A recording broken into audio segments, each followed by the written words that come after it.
49তম special BCS শিক্ষার পূর্ণাঙ্গ প্রস্তুতির আজকে মনোবিজ্ঞান বিষয়ের আজকে ক্লাসে আবারও সবাইকে স্বাগতম জানাচ্ছি। আমি দীপঙ্কর চন্দ্র রায়, আমি প্রভাষক মনোবিজ্ঞান, কর্মরত আছি national academy for autism and neuro developmental disabilities নান্ট একাডেমিতে। আমি 35তম বিসিএস থেকে এসেছি না। তো আমরা এর আগে 3টে ক্লাস হয়ে গেছে অলরেডি আমাদের। আজকে আমরা মনোবিজ্ঞান পার্ট 2 শুরু করব। আপনারা জানেন যেটাকে বলা হয় বিকাশ মনোবিজ্ঞান বা ডেভেলপমেন্টাল সাইকোলজি। তো এটা হচ্ছে আপনাদের জন্য খুবই গুরুত্বপূর্ণ একটা বিষয় এবং এখানে প্রচুর ইনফরমেশন আছে। আশা করি আপনারা আপনাদের প্রস্তুতি ভালোভাবে নিচ্ছেন এবং সুন্দরভাবে আপনাদের প্রস্তুতি চলছে। তো এই বিকাশ মনোবিজ্ঞান নিয়ে আজকে আমাদের প্রথম ক্লাস। তো আজকে ক্লাসে আমরা বেশ কিছু বিষয় নিয়ে আলোচনা করব। তো সেই বিষয়গুলোর মধ্যে অন্যতম হচ্ছে বিকাশ মনোবিজ্ঞান কি, আমাদের যে ডিভিশনস অফ লাইফ সাইকেল, আমাদের জীবনচক্র কিভাবে এই চক্রটা পরিচালিত হচ্ছে বা এর স্টেজ ফেজ বা সিকোয়েন্সগুলো কী আছে, প্যাটার্নগুলো কী আছে, মেথড কী ইউজ করে থাকি আমরা বিকাশ মনোবিজ্ঞানের ক্ষেত্রে বা ডেভেলপমেন্ট স্টাডির ক্ষেত্রে। তারপরে একটা জীবনচক্র কিভাবে শুরু হয়। আসলে জীবনচক্র বলতে এখানে বেসিক্যালি মানব জীবনচক্রটা কিভাবে শুরু হয়, কোথা থেকে শুরু হয়, সেই বিষয়গুলো নিয়ে আমরা একটু আলোচনা করব। কনসেপশন বা কিভাবে গর্ভধারণ হয়ে থাকে, তারপরে আমাদের যে প্রিন্যাটাল স্টেজ বা প্রিন্যাটাল ডেভেলপমেন্টটা কিভাবে হয়, জন্মপূর্ব যে পর্যায়টা, তারপরে কি কি স্টেজ আছে যেগুলো হচ্ছে বা কি কি ফ্যাক্টরস আছে, কারণগুলো আছে যেগুলো আমাদের জন্মপূর্ব যে বিকাশ সেটাতে ইফেক্ট করে, এবং এই জন্ম প্রক্রিয়াটা কি বেসিক্যালি কিভাবে একটা শিশুর জন্ম হয়, বার্থ প্রসেস, আমাদের টাইপস অফ বার্থ, জন্মের যে বিভিন্ন ধরন সেগুলো আমরা আলোচনা করব এবং এগুলো আমাদের বিকাশের ক্ষেত্রে কি কি প্রভাব ফেলে সেই বিষয়গুলো নিয়ে আলোচনা করব।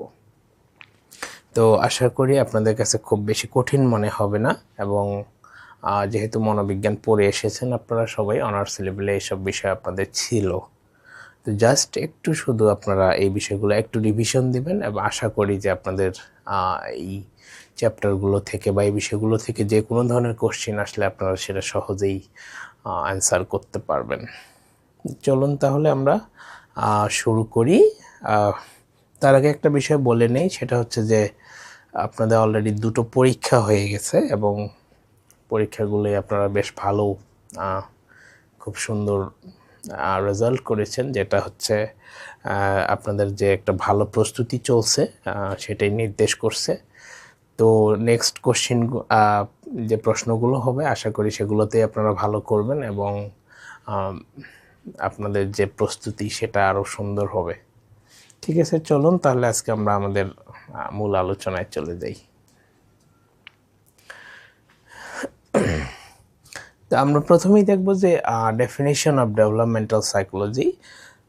আপনাদের হয়তো প্রশ্ন থাকতে পারে যে আমরা ডেফিনেশনগুলো কেন পড়ব, কারণ ডেফিনেশনেই কিন্তু অনেক ইনফরমেশন থাকে যেগুলো হচ্ছে আপনার হয়তো সেখান থেকে প্রশ্ন আসলে আপনারা খুব সহজেই অ্যান্সার করতে পারবেন, কারণ একটা মূল টপিকস কিন্তু না, অনেক কিছু আপনি ডেফিনেশন পড়লেই সেখান থেকেই সেই তথ্যগুলো পেয়ে যাবেন।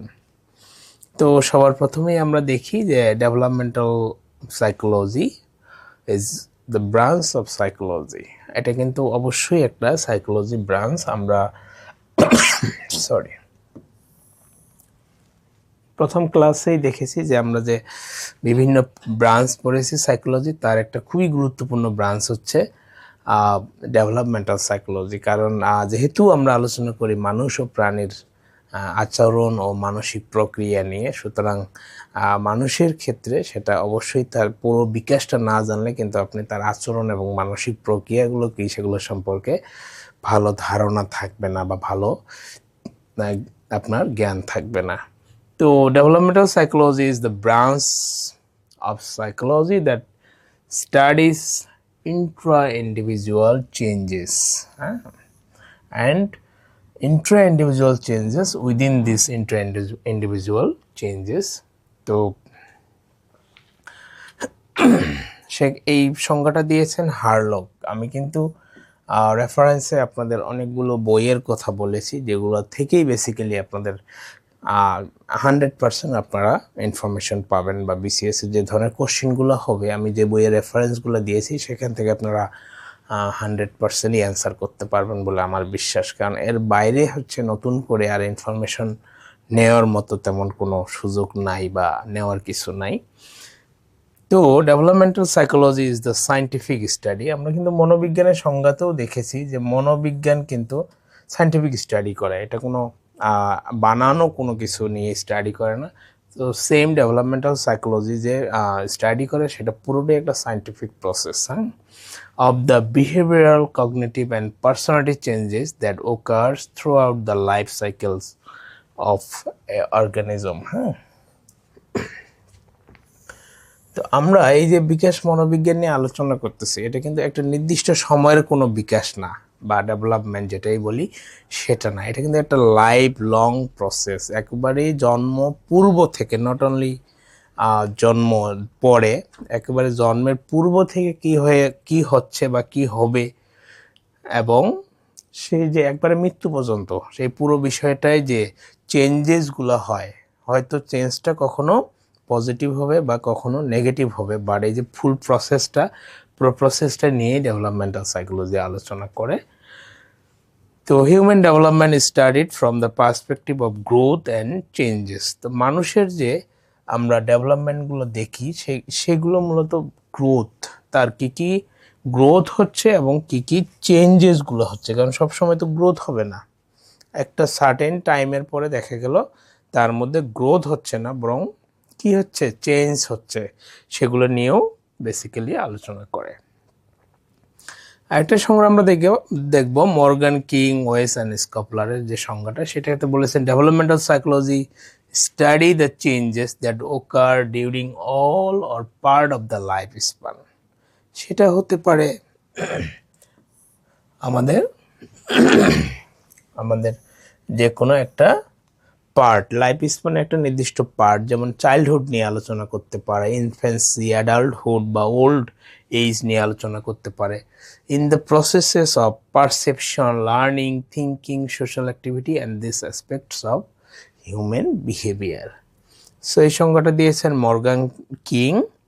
তো বাংলায় একটু আমি বলি, সেটা হচ্ছে বিকাশ মনোবিজ্ঞান হচ্ছে মনোবিজ্ঞানের এমন একটি শাখা যে শাখায় জন্মপূর্ব, আমি আগেও বলেছি যে বিকাশ শুধু জন্মের পরে বা বাকি সময়টুকু নিয়ে আলোচনা করা, আমাদের জন্ম পূর্বে কি হয় সেই জন্মপূর্ব পর্যায় থেকে মৃত্যু পূর্ব পর্যন্ত ব্যক্তির বিকাশ সম্পর্কিত কার্যাবলী বিজ্ঞান ভিত্তিক পর্যালোচনা করা হয়। তো এই গেল আমাদের মনোবিজ্ঞান, বিকাশ মনোবিজ্ঞানের সংজ্ঞা। এরপরে আমরা দেখব যে আসলে আরও কিছু ইনফরমেশন আমরা দেখব। Developmental changes covering the life span from conception to death. এই ইনফরমেশনটা আমি আগেই বলেছি যে এটা কিন্তু ফুল লাইফ স্পান নিয়ে, মানে একেবারে গর্ভধারণ থেকে মৃত্যু পর্যন্ত আমাদের যে চেঞ্জেসগুলো হয়, বিকাশগত চেঞ্জেসগুলো, সেগুলো নিয়ে আলোচনা করে। The term development means a progressive series of changes that occur as a result of maturation and experience. আমাদের যে ডেভেলপমেন্ট, বিকাশ বলতে আসলে কি, আমাদের যে চেঞ্জগুলো হয় কিসের উপর ভিত্তি করে, ম্যাচুরেশন বা পরিণমন আমরা যেটাকে বলি বাংলায়, এবং এক্সপেরিয়েন্স বা আমরা এটাকে কি বলতে পারি, আমাদের লার্নিংও বলতে পারি, যে লার্নিংয়ের ফলে এবং পরিণমনের ফলে আমাদের মধ্যে যে চেঞ্জেসগুলো হয় সবগুলো নিয়েই আমাদের ডেভেলপমেন্ট বা বিকাশ। The human being is never static. From conception to death, changes is constantly taking place in physical and psychological capacities. So, the early investigator focused separately on infancy, childhood and adolescence. যারা প্রথম দিকে এই basically আলোচনা করেছিল একদম separately, বা এখনও আলোচনা হয়ে থাকে আমাদের ইনফ্যান্সি, আমাদের শৈশবকাল বা চাইল্ডহুড এবং অ্যাডোলেসেন্স, হ্যাঁ, আমাদের অ্যাডোলেসেন্স পিরিয়ড নিয়েও কিন্তু সেপারেটলি আলোচনা হয়। তো বিকাশের সাথে বেশ কয়েকটা বিষয় জড়িত, আসলে যেগুলো ছাড়া আসলে বিকাশ বলা যাবে না। তো এগুলোর মধ্যে অন্যতম হচ্ছে একটা গ্রোথ। আমরা কিন্তু সংজ্ঞাতেই দেখেছি যে বিকাশের একটা গুরুত্বপূর্ণ অংশ হচ্ছে গ্রোথ, বা গ্রোথ ফিজিক্যাল গ্রোথ হতে পারে, সেটা মেন্টাল গ্রোথ হতে পারে। এই গ্রোথটা বলতে কি বোঝায়? পরিমাপযোগ্য শারীরিক পরিবর্তনকেই বর্ধন বলে বা গ্রোথ বলে। বর্ধন বলতে রূপান্তর নয়, বরং সংযোজনকেই বোঝায়। কারণ এই সংযোজন বলতে কি, হয়তো আগে একটা স্কিল আমার মধ্যে ছিল না, বা আগে একটা ক্ষমতা একজন শিশুর মধ্যে ছিল না, বাট তার একটা নির্দিষ্ট বয়স হওয়ার পরে সেই সক্ষমতাটা তার হয়েছে, সেটাকে আমরা কিন্তু কি বলবো? গ্রোথ বলবো। আর ম্যাচুরেশন বা পরিপক্কতা, বা এটাকে পরিণমন বলা হয়। পরিণমন হচ্ছে ব্যক্তির মধ্যে জন্মগতভাবে যেসব বৈশিষ্ট্য রয়েছে তার বিকাশ লাভ। আসলে সেই বৈশিষ্ট্যগুলো প্রত্যেকটা শিশুর মধ্যেই রয়েছে, বাট এগুলো যথাযথভাবে বিকাশ লাভ করলো কিনা সেটাই হচ্ছে ম্যাচুরেশন। হ্যাঁ, এরপরে শিক্ষণ।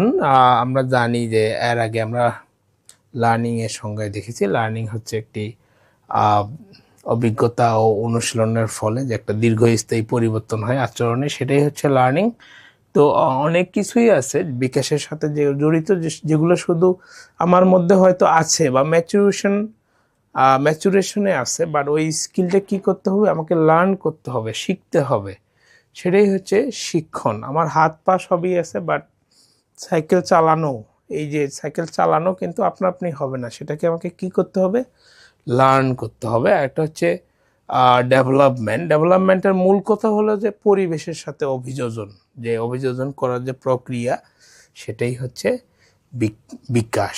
তো নিচে হার্লক একটা টার্ম বলেছেন, the term development means a progressive series of changes that occur as a result of maturation and experience। এই সংজ্ঞাটা আমি আবার আনলাম এই কারণে যে এই দুইটা হচ্ছে খুবই গুরুত্বপূর্ণ টার্ম। এখান থেকে হয়তো কোশ্চেন আসতে পারে যে which terms are closely related with the development. হ্যাঁ, দুইটা টার্মিনোলজি খুবই গুরুত্বপূর্ণ ডেভেলপমেন্টের সাথে। একটা হচ্ছে আমাদের ম্যাচুরেশন, আর একটা হচ্ছে এক্সপেরিয়েন্স বা লার্নিং আমরা বলতে পারি। তো এরপরে আমরা যাব ডিভিশনস অফ লাইফ সাইকেলস। তো বেসিক্যালি হার্লকের বইয়ে কিন্তু আমাদের তিনটা সাইকেলের কথাই বলা হয়েছে, যে human, although there are many possible ways, বিভিন্ন জনে হয়তো বিভিন্নভাবে সেটাকে ব্যাখ্যা করেছেন বা ভাগ করেছেন। হার্লকের বইয়ে তিনি হিউম্যান লাইফ সাইকেলকে তিনটা ভাগে ভাগ করেছেন। প্রথমটাই হচ্ছে ফেজেস, দ্বিতীয়টা হচ্ছে স্টেজেস, এবং তৃতীয়টা হচ্ছে সিকুয়েন্স। হ্যাঁ, এই ফেজেসগুলো কি, স্টেজেসগুলো কি, এবং সিকুয়েন্সটা কি, সেটা নিয়ে আমরা একটু এখন আলোচনা করব। ঠিক আছে? Phases as developmental phases correspond to broad chronological periods of time. Chronological periods of time defined by markers or characteristics which are organized or established by the culture. হ্যাঁ, তো এই ফেজেসগুলো নিয়ে বিভিন্ন বইয়ে বিভিন্ন ধরনের তথ্য রয়েছে। আমরা দেখব যে আসলে কি কি তথ্য রয়েছে। ফেজেসগুলো হচ্ছে আমাদের কালচারের সাথে জড়িত, ক্লোজলি জড়িত। তো প্রথমটা হচ্ছে আমরা দেখেছি ফিজিক্যাল গ্রোথ বা পিউবার্টি পিরিয়ড। যেমন আমাদের যে ফিজিক্যাল গ্রোথ হয়, সেখানে পিউবার্টি পিরিয়ড একটা গুরুত্বপূর্ণ ফেজ আমাদের লাইফে। সোশ্যাল স্ট্যাটাস, যে আমাদের সমাজ, যেহেতু বলেছি যে এটা আমাদের ফেজেসগুলো কি কালচারালি রিলেটেড। তো এখানে সোশ্যাল স্ট্যাটাসের ক্ষেত্রে দেখা গেল যে একজন কখন বাবা হিসেবে সে পরিচয় দিবে, বা কখন সে একজন রিটায়ার্ড পার্সন হিসেবে পরিচয় দিবে, সেগুলো কিন্তু আমাদের সোশ্যালি করা হয়েছে, উল্লেখ করা হয়েছে। আরেকটা হচ্ছে লিগ্যাল স্ট্যাটাস, যেমন আমি কখন ভোট দিতে পারবো, এটা কিন্তু একটা লিগ্যাল এজ আমাদের উল্লেখ করে দেওয়া হয়েছে। তো in 20th century western culture, এখানে কিন্তু নির্দিষ্ট করে বলা হয়েছে ওয়েস্টার্ন কালচারে লাইফ সাইকেলকে আসলে 6টা মেজর ফেজে ভাগ করা হয়েছে। 6টা মেজর ফেজে। তার প্রথমটাই হচ্ছে প্রিন্যাটাল।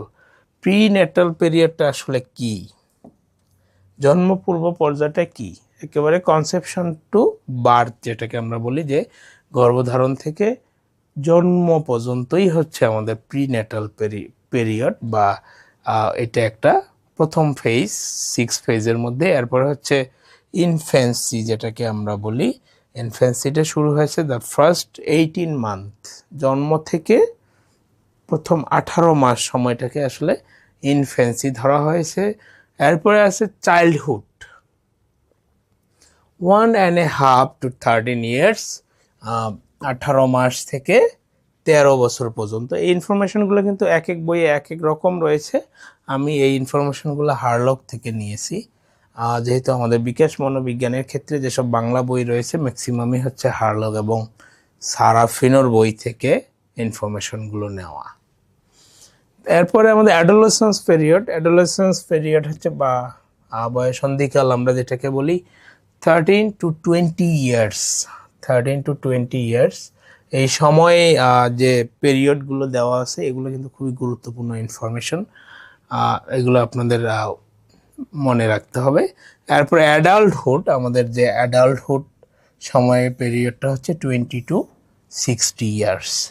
আর আমরা যেটাকে ওল্ড এজ বা বৃদ্ধ বয়স বলি, সেটা বেসিক্যালি শুরু হয় 60 টু ওভার। অনেকে মনে করতে পারেন যে 60 তো অনেক বৃদ্ধ বয়স, আসলে বৃদ্ধ বয়সটাই শুরু হয়েছে 60 থেকে।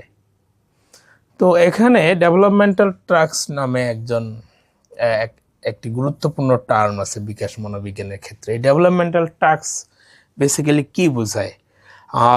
অ্যাকর্ডিং টু রবার্ট হ্যাবিংহার্স্ট তিনি ডেভেলপমেন্টাল টাস্ক সম্পর্কে একটি সংজ্ঞা দিয়েছেন যে developmental task is a task which arises at or about a certain point in the life of the individual, successful achievement of which leads to his happiness and success with later tasks. এটা মূল কথা হচ্ছে যে উনি বলতে চেয়েছেন যে developmental task হচ্ছে একটা নির্দিষ্ট বয়সে আমাদের যেসব নির্দিষ্ট ডেভেলপ হওয়ার বিষয়ের, নির্দিষ্ট ডেভেলপমেন্ট হওয়ার কথা প্রত্যেক ব্যক্তি, এবং এই যে এখানে বলা আছে সার্টেন পয়েন্ট, হ্যাঁ, সেটা যদি হয়ে থাকে সেটা কি করে আমাদের পরবর্তী যে ডেভেলপমেন্ট বা পরবর্তী যে অ্যাক্টিভিটিসগুলো সেগুলোকে আমরা সাকসেসফুলি অ্যাচিভ করতে পারবো। অনেকে সেটাকে ডেভেলপমেন্টাল মাইলস্টোন হিসাবে উল্লেখ করে থাকি, যে আমরা যে বয়সে যেটা ডেভেলপ হওয়ার কথা সেটা যদি ডেভেলপ হয় তাহলে আমরা বলতে পারবো যে তার ডেভেলপমেন্টাল টাস্ক যেটা ছিল সেটা ফুলফিল হয়েছে। তো এর বাইরেও কিন্তু আমরা দেখলাম যে একজন 3টা স্টেজের কথা বলেছেন, আবার হারলক উনি 6টা স্টেজের কথা বলেছেন। তো আমাদের বাংলা বইয়ে যেসব ইনফরমেশন দেওয়া হয়েছে সেগুলো আমি উল্লেখ করেছি, যে ডক্টর মোহাম্মদ আবু বকর সিদ্দিক স্যারের বইতে উনি 7টি ধাপের কথা বলেছেন, এই যে ফেজেসগুলো। তো প্রথমটাই হচ্ছে যে প্রিন্যাটাল স্টেজ, সেটা আমরা জানি যে কনসেপশন টু বার্থ, গর্ভধারণের মুহূর্ত থেকে জন্মগ্রহণ পর্যন্ত সময়কেই এটাকে বোঝায়। নবজাতক কাল বা আতুর কাল যেটাকে আমরা বলি ইনফ্যান্সি, ভূমিষ্ঠ হওয়ার মুহূর্ত থেকে 2 সপ্তাহ পর্যন্ত সেটাকে আমরা বলি ইনফ্যান্সি। এর মধ্যে উনি আবার প্রাক শৈশবকাল, প্রি চাইল্ডহুড, আমরা কিন্তু আগেরটাতেই দেখেছি ইনফ্যান্সি কতটুকু ছিল। হারলকে কিন্তু ইনফ্যান্সি আমরা দেখেছি প্রথম 18 মাস, আবার আবু বকর সিদ্দিক স্যারের বইতে সেটা রয়েছে 2 সপ্তাহ পর্যন্ত মাত্র। তো এরপরে উনি আবার প্রি চাইল্ডহুড একটা স্টেজ করেছেন, সেটা হচ্ছে জন্মের 2য় সপ্তাহ থেকে 2 বছর পর্যন্ত। আবার আর্লি চাইল্ডহুড যেটা 2 বছর থেকে 6 বছর, এবং লেট চাইল্ডহুড উনি এটাকে বলেছেন 6 থেকে 12 বছর। আর আমরা হারলকের বইয়ে কিন্তু চাইল্ডহুডটা দেখেছি 1.5 to 13 ইয়ার্স, আবার আবু বকর সিদ্দিক স্যারের বইতে সেটা কিন্তু 12 বছরের কথা বলা হয়েছে। অ্যাডোলেসেন্স শুরু হয় উনি উল্লেখ করেছেন 11 বা 12 বছর থেকে 18 বছর পর্যন্ত, এবং যৌবন বা প্রাপ্তবয়সের প্রথম পর্যায়ে যেটা আর্লি অ্যাডাল্টহুড উনি বলেছেন 18 থেকে 40 বছর বয়স পর্যন্ত, ঠিক আছে। আর মধ্য বয়স উনি লিখেছেন 40 থেকে 60 বছর, এবং বৃদ্ধ বয়স শুরু হয়েছে 60 থেকে মৃত্যু পর্যন্ত। তো এর বাইরেও রডিজার, আমরা জানি সাইকোলজি, রডিজার এবং অন্যান্যরা উনি প্রাপ্তবয়স্ককে আবার 3টি ভাগে ভাগ করেছেন, সেগুলো আমরা একটু দেখি। বয়সের যে প্রথম পর্যায়ে উনি সেটাকে দিয়েছেন 18 থেকে 25 বছর, মধ্যপ্রাপ্ত বয়স যেটা 25 থেকে 50 বছর, এবং প্রাপ্ত বয়সের শেষ পর্যায়ে সেটা হচ্ছে 50 থেকে 75 বছর। ওনার মতে বৃদ্ধ বয়স শুরু হয় 75 থেকে সেটা মৃত্যু পর্যন্ত, ঠিক আছে। তো আপনাদের এখানে একটা প্রশ্ন রয়েছে যে আর.জে হ্যাবিংহার্স্ট 1972 সালের মতে নিম্নের কোনটি শৈশবকালের বিকাশমূলক কার্যাবলী?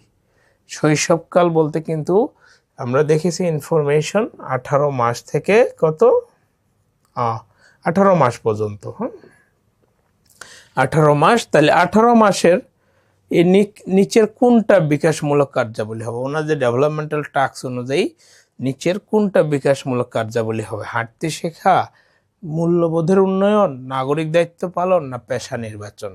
এখন আমাদের মাথায় রাখতে হবে যে শৈশবকালের বয়সটা কত। উনি কিন্তু বলেছেন 18 মাস পর্যন্ত। তো এই বয়সের একটা বিকাশমূলক কাজ এখানে নিচের কোনটা হতে পারে? অবশ্যই সেটা হচ্ছে হাঁটতে শেখা, কারণ এই 18 মাসে তো তার মূল্যবোধের উন্নয়ন বা নাগরিক দায়িত্ব পালন বা পেশা নির্বাচন এসব আরো পরের বিষয়। হ্যাঁ, তো এখানে আরো কয়েকটা কোশ্চিন আছে আপনাদের জন্য, যেহেতু আপনারা ফিডব্যাকে বলেছেন যে আপনাদের আলোচনার মাঝে যদি কিছু নমুনা কোশ্চিন থাকে আপনাদের জন্য সুবিধা হয়, সেজন্য আমি কয়েকটা কোশ্চিন অ্যাড করেছি। দেখেন, human development studied the perspective of human development.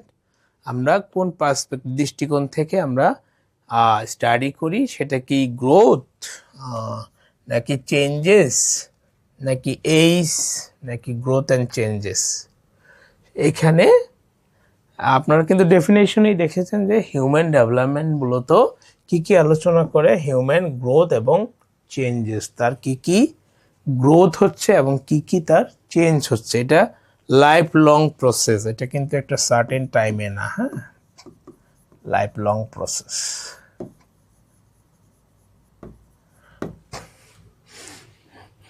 তো আরেকটা প্রশ্ন হচ্ছে অ্যাকর্ডিং টু ওয়েস্টার্ন কালচার। আমি কিন্তু ওখানে উল্লেখ করেছিলাম ফেজের অংশে, আপনারা খেয়াল রাখবেন যে according to western culture the life cycle is divided into how many phases.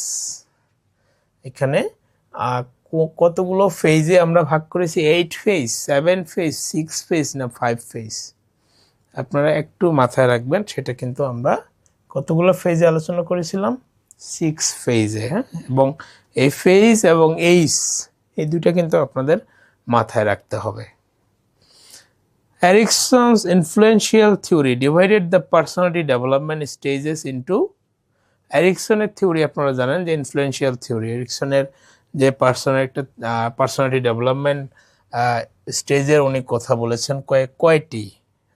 সেটি 8টা স্টেজের কথা বলেছেন উনি। হ্যাঁ, এসব আপনারা সাইকোলজিতে পড়ে এসেছেন, জাস্ট বেসিক ইনফরমেশনটাকেও একটু মাথায় রাখতে হবে। এই যে আমি স্টেজেস এখন চলে আসবো। প্রথমটা আমরা পড়েছি ফেজেস, এখন স্টেজেস। তো stage represent a period of time during which some set of processes or features become distinctly and qualitatively different from any set that preceded it or any that will follow it. Like Erikson influential theory, আমি কিন্তু আগের যে এমসিকিউটার ইনফরমেশনগুলো পরের পেজে দিয়েছি। Divided the course of personality into 8 stage.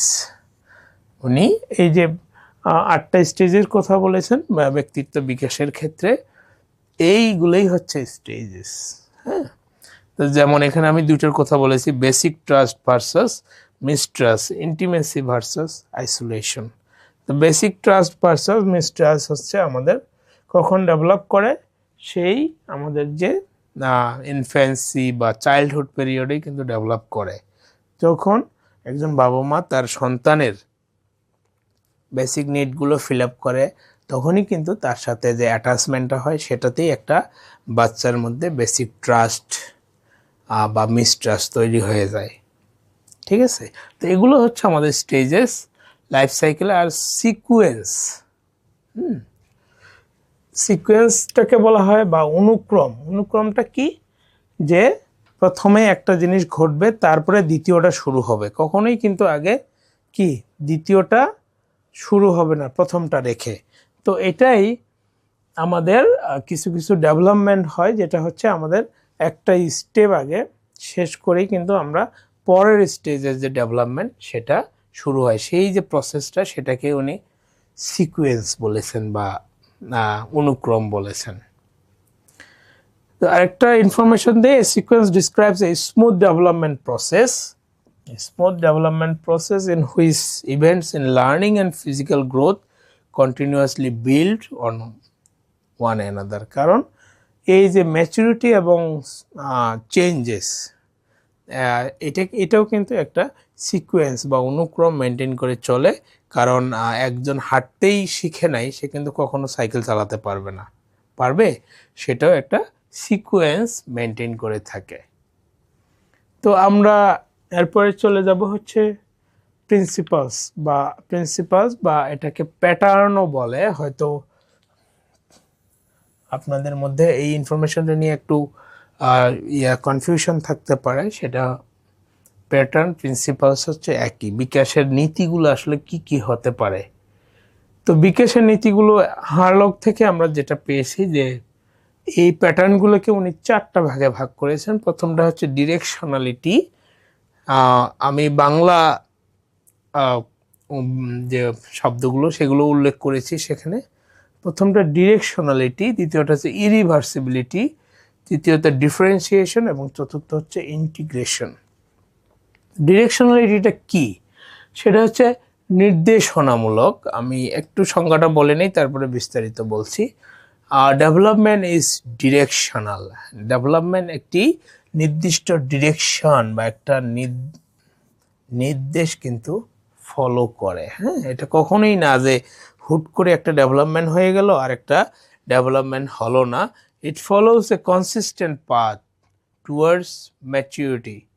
এটি একটি নির্দিষ্ট ওয়ে কিন্তু অনুসরণ করে। যেমন বেবিস আর সেট, প্রথমে কি করে বাচ্চারা, প্রথমে কিন্তু আগে বসতে শিখে, তারপরে কিন্তু ক্রল করে বা ক্রিপ করে, তারপরে সে দাঁড়াতে শিখে, and finally begin to toddle about. তো এই যে নির্দেশনা একটা অনুসরণ করে, প্রথমেই সে কথা বলার ক্ষেত্রে যদি আমরা ধরি, প্রথমে সে ব্যাবলিং করে, তারপরে হয়তো সে 2-একটা ওয়ার্ড উচ্চারণ করে এবং পরবর্তীতে কিন্তু সে সেন্টেন্স মেক করতে শিখে। এই যে একটা ডিরেকশন, সেটাই এখানে ডিরেকশনালিটির মূল কথা। হ্যাঁ, the sequence May very slightly, এটা খুব বেশি ভেরি করবে না, খুবই স্লাইটলি ভেরি করতে পারে, but the direction of development is universal and it is predictable. কিন্তু এটা খুব সামান্য ভেরি করতে পারে, খুব বেশি ভেরি করবে না এক বাচ্চা থেকে আরেক বাচ্চা। কারণ কোনো বাচ্চাই কিন্তু আগে সে না বসে দাঁড়াতে শিখবে না, তার আগে কি প্রথম এটাই হচ্ছে ডিরেকশনটা, সে বসবে তারপরে সে ক্রলিং করবে। তো এটাই বলেছেন এখানে যে ডেভেলপমেন্ট, ডিরেকশন অফ ডেভেলপমেন্ট, বিকাশের যে ডিরেকশনটা সেটা কিন্তু ইউনিভার্সাল, সারা পৃথিবীতে একই, এবং এর পরে কি হবে সেটাও প্রেডিক্টেবল। কারণ যে বসতে শিখবে, আমরা ধরে নিব যে সে কয়দিন পরে হামাগুড়ি দিতে শিখবে এবং এক সময় সে দাঁড়াতে শিখবে। তো এটাই হচ্ছে ডিরেকশনালিটি বা নির্দেশনামূলক যে বৈশিষ্ট্যের কথা বলা হয়েছে, সেটার মূল বিষয়। তো এই যে ডিরেকশনালিটি, এটাকে আবার দুইটা নীতি দ্বারা পরিচালিত হয়ে থাকে অ্যাকর্ডিং টু ডেভেলপমেন্টাল সাইকোলজি। আমরা সেগুলো কি কি হতে পারে, একটা হচ্ছে আমরা বলি সেফালোকোডাল ল বা মাথা থেকে পা নীতি। হ্যাঁ, এই যে মাথা থেকে সেটা কিসে আসবে, পায়ে আসবে, ঠিক আছে। এই যে মাথা থেকে পা বা উপর থেকে নিচে, সেই নীতিটাকে বলা হয় সেফালোকোডাল ল। এটা কি হয় আসলে, বর্ধন মাথা থেকে পায়ের দিকে, আগে মাথার দিকে ডেভেলপ হয়। আপনারা দেখবেন যে কনসেপশনের পরেই সর্বপ্রথম কি ডেভেলপ করে, আমাদের কিন্তু মাথা ডেভেলপ করে, সেটা থেকে আমাদের পায়ের দিকে এই ডেভেলপমেন্টটা হয়। যেমন প্রথমে হয়তো চক্ষুর পেশি নিয়ন্ত্রণে আসে, এরপরে ঘাড়, তারপরে নিচের দিকে হাত, বুক, হ্যাঁ, পিছনের দিক, এবং শেষে একেবারে পায়ের দিকে। এটাই হচ্ছে সেফালোকোডাল ল বা মাথা থেকে পা নীতি আমরা বলে থাকি। আর আরেকটা হচ্ছে যে ডিরেকশনালিটি, সেটা প্রক্সিমোডিস্টাল। হ্যাঁ, প্রক্সিমোডিস্টাল ল বা এটা হচ্ছে কেন্দ্র থেকে প্রান্ত। এটা কিন্তু এইভাবে, ঠিক আছে, কেন্দ্র থেকে প্রান্তের দিকে এই ডেভেলপমেন্টটা হয়। কেন্দ্র বলতে এখানে বোঝানো হয়েছে যেমন মধ্যবর্তী অংশ বা আমাদের যে মেরুদণ্ড, সেখান থেকে পরবর্তীতে আমাদের হাত, পা, হ্যাঁ, বা পায়ের আঙ্গুলের দিকে এই ডেভেলপমেন্টটা প্রসারিত হয়, ঠিক আছে। এখানে একটা প্রক্সিমোডিস্টালে একটা উদাহরণ দেই। যেমন একটা বাচ্চা প্রথমে কিন্তু একটা কিছু হাত দিয়ে ধরতে গেলে তার পুরা শরীরটাকেই সে কি করে, মুভ করে। বাট তার যখন এই ডেভেলপমেন্টটা হয়ে যায় তখন কি হয়, তখন কিন্তু সে শুধু যখন তার হাতের আঙ্গুলের দিকে তার সেই ক্ষমতাটা চলে আসে একটা পর্যায়ে, তখন কিন্তু সে পুরা শরীর আর সেই জায়গায় নিয়ে যায় না, জাস্ট শুধু হাতটুকু বাড়িয়েই সেই জিনিসটা সে নেওয়ার চেষ্টা করে। সেই যে প্রসেসটা, সেটাকে উনি সেখানেই বলা হয়েছে বিকাশ মনোবিজ্ঞানে প্রক্সিমোডিস্টাল ল বা কেন্দ্র থেকে প্রান্ত নীতি। পরবর্তীতে দ্বিতীয় যে প্রিন্সিপালটা বলা হয়েছে সেটা হচ্ছে ইরিভার্সিবিলিটি বা অপরিবর্তনীয়তা। হ্যাঁ, আপনাদের হয়তো অনেকেরই একটা কমন প্রশ্ন ছিল যে স্লাইডগুলো বা প্রশ্নগুলো বা আমার যে ব্যাখ্যা, এই সবগুলো যেন বাংলায় হয়। কিন্তু আসলে আমি আবারও বলছি যে আমাদের যে সাইকোলজি রিসোর্সগুলো ম্যাক্সিমামই হচ্ছে ইংলিশ বই থেকে নেওয়া। এই জন্য আপনারা বাংলা পড়েছেন ঠিক আছে, তার সাথে যদি একটু ইংলিশটুকু আপনারা অ্যাড করেন, কারণ এসব সব কিছুই আপনাদের জানা আছে, জাস্ট হয়তো টার্মিনোলজিগুলো নিয়ে আপনাদের একটু কনফিউশন বা একটু কঠিন লাগতে পারে। বাট আপনি যখন এই ইংলিশেও সেটাকে পড়ে ফেলবেন, আপনার জন্য কিন্তু অ্যান্সার করা অনেক সহজ হবে। তো এই জন্যই কিন্তু আমি ম্যাক্সিমাম টাইমে হচ্ছে যেগুলো মূল বই, সেগুলো থেকে ইনফরমেশনগুলো নেওয়ার চেষ্টা করি, এতে করে আপনাদের যে কনফিউশন বা প্রশ্ন উত্তর ভুল হওয়ার সম্ভাবনা, সেটা কিন্তু অনেকটাই কমে আসবে। সেই জন্য একটু কষ্ট করে হলেও আপনারা মূল বই বা বেসিক বই থেকে ইনফরমেশনগুলো নেবেন, কারণ এখানে আপনার পরীক্ষাটাই হবে কিন্তু এমসিকিউ, এবং এখানে আপনার ইনফরমেশনটুকু যতটুকু কারেক্ট করতে পারবেন তত আপনার অ্যান্সার কি হবে, সঠিক হওয়ার সম্ভাবনাটা বেশি থাকবে। তো অপরিবর্তনীয়তা, এই নীতিটার কথা একটু বলি। The development is irreversible. এখানে একটা ইম্পর্টেন্ট মেসেজ দেওয়া আছে, কিন্তু সেটা হচ্ছে যে একবার ডেভেলপমেন্ট হয়ে গেলে সেটা কিন্তু আর রিভার্স হওয়ার বা পিছানোর কোনো সুযোগ নেই। আপনি কিন্তু যে শিশুটা একবার হাঁটতে শিখে, তার কিন্তু হাঁটার পরে তার বসতে শেখার কোনো প্রয়োজন নেই, কারণ সে কিন্তু বসতে শেখার পরেই সে কিন্তু একটা পর্যায়ে হাঁটতে শিখেছে। এই যে প্রিন্সিপালটার কথা বলা হয়েছে, সেটাকেই বলা হয় ইরিভার্সিবিলিটি বা অপরিবর্তনীয়তা। হ্যাঁ, তো one child may show rapid language development in the first 2 years, but the others development may develop at the time but at different speed. এটাও হতে পারে, হয়তো স্পিডটা, ডেভেলপমেন্টের স্পিডটা কম বেশি হতে পারে, কিন্তু কখনোই সেটা উল্টো পাশে বা বিপরীত পাশে ডেভেলপমেন্টটা হবে না। রিগার্ডলেস অফ দিস ভেরিয়েশন, এই যে ভেরিয়েশনটা, কেউ হয়তো 18 মাসে দাঁড়াতে শিখলো, কারো হয়তো 24 মাসও লাগতে পারে, বাট এই ডেভেলপমেন্টটা কখনো রিভার্স হবে না, সেটা কখনোই উল্টা হবে না। এই যে নীতিটা, সেটাকেই বলা হয়েছে রিভার্সিবিলিটি বা অপরিবর্তনীয়তা। এরপরে আমরা দেখব ডিফারেন্সিয়েশন বা পৃথকীকরণ। The third development patterns,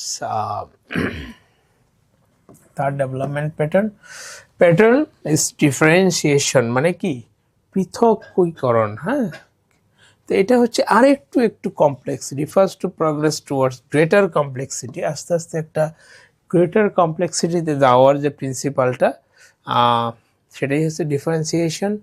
আর ডিফারেন্সিয়েশনটা বিভিন্ন পর্যায়ে দেখা দিতে পারে। During prenatal development, cellular differentiation leads to the formation of all the body component parts.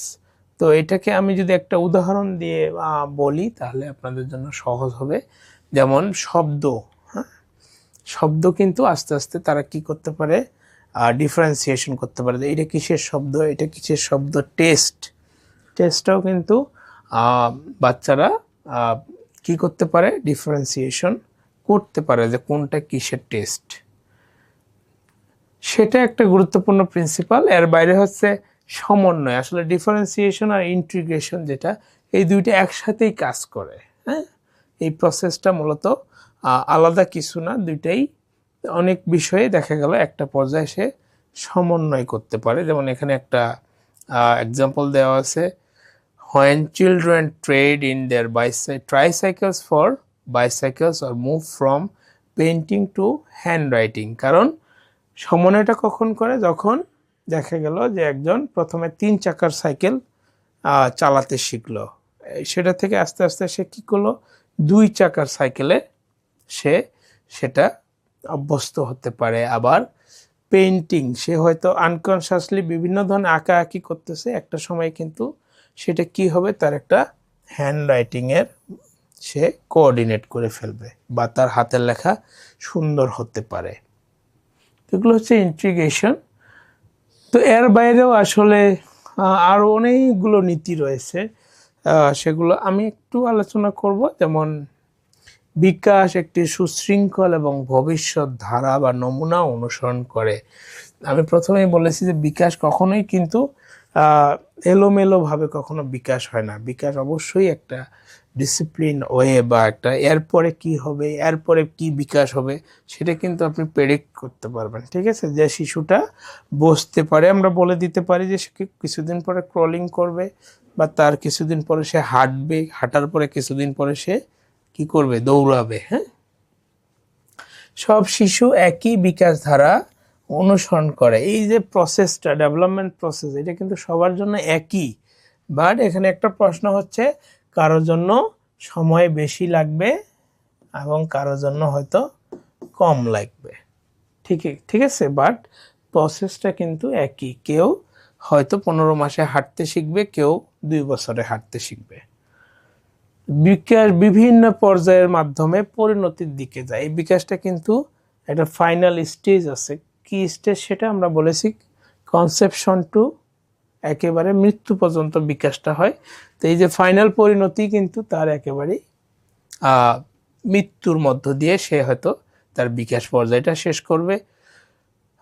বর্ধনের বিভিন্ন দিক বিভিন্ন সময়ে বিভিন্নভাবে অগ্রসর হয়, সেটা আমি কিছুটা বলেছি। হয়তো যে একজন হয়তো 2 বছর পর্যন্ত তার একটু র্যাপিড ডেভেলপমেন্ট হলো, বা 2 বছর পরে হয়তো তার ডেভেলপমেন্টটা কি হয়ে যেতে পারে, একটু স্লো হয়ে যেতে পারে। বা এমন একটা হতে পারে যে একটা বাচ্চা হয়তো তার ভার্বাল যে ডেভেলপমেন্টটা সেটা অনেক দ্রুত হয়ে গেল, বাট তার ফিজিক্যাল কিছু ডেভেলপমেন্ট হয়তো একটু স্লো হয়ে যেতে পারে বা আস্তে হতে পারে। বিকাশ নির্দিষ্ট দিক অনুসরণ করে, এটা আমি বলেইছি, যেটা ডিরেকশনালিটি। বিকাশের বিভিন্ন স্তরে পৃথকীকরণ এবং সমন্বয় সাধন ঘটে। আমি আগেরটাই দেখেছি আমরা, ডিফারেন্সিয়েশন এবং ইন্টিগ্রেশন, যেটা এটা বিভিন্ন স্তরে হয়ে থাকে। বিকাশ সাধারণ থেকে বিশেষ প্রতিক্রিয়ার দিকে অগ্রসর হয়। বিকাশে ব্যক্তি স্বাতন্ত্র্য লক্ষণীয়। বিকাশটা এই যে ডেভেলপমেন্টটা, এটা হচ্ছে পার্সন টু পার্সন ভেরি করে। হ্যাঁ, কারো ডেভেলপমেন্ট ফাস্ট হতে পারে, কারো ডেভেলপমেন্ট স্লো হতে পারে। বিকাশ পরিণমন ও শিক্ষণের যৌথ প্রভাবে ঘটে থাকে। আমি কিন্তু এটা আলোচনা করে ফেলেছি, পরিণমন বা ম্যাচুরেশন এবং এক্সপেরিয়েন্স, যেটা এই দুইটার প্রভাবেই বিকাশটা কিন্তু হয়ে থাকে। আর এটা এক্সপেরিয়েন্স।